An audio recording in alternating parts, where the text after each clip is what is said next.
umaga, Pilipinas, 9:54 ayon sa Philippine Standard Time. Kasama niyo si Harry Bayona at ito ang Panahon TV Express. Suspendido na ang ilang mga klase sa Mindanao Region. Yan ay dahil pa rin po sa patuloy na pananalasa ni Bagyong Wilma sa nabanggit na rehiyon.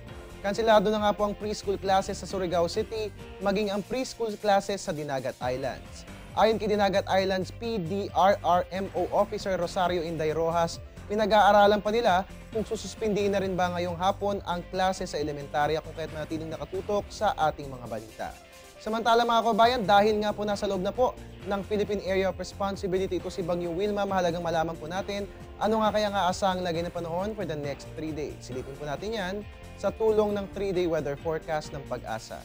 Diyan nga po sa Baguio, light passing rains ang ating mararanasan bukas, magpapatuloy po yan hanggang sa Huwebes. Dito naman sa atin sa Metro Manila, magiging maulan po ang ating weather bukas pero huwag kayong mag-alala dahil hindi naman po yan direktang epekto ni Bagyong Wilma. At gaganda na nga po yung lagay ng ating panahon pagsapit po yan ng Wednesday at Thursday. Metro Cebu naman po makararanas po tayo ng rain showers or thunderstorms bukas. Magpapatuloy po yan hanggang sa darating na Huwebes. Sa Metro Davao naman po magiging maulan ang ating weather bukas. Magtutuloy-tuloy nga po yan at hanggang sa Huwebes nga po natin mararanasan ang masungit na panahon. Sa Zamboanga naman po magiging maulap at maulan ang ating panahon bukas.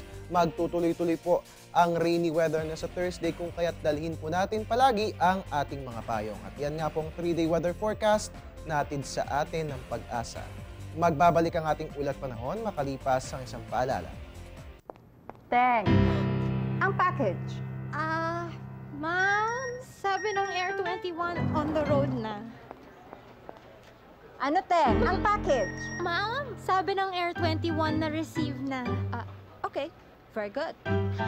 Basta padala, sagot ka ng Air 21. May real-time delivery updates via text para worry-free ka. Teng, ang package, napadala mo na? Yes, ma'am, sa Air 21. Sa Air 21, sagot ko, padala mo.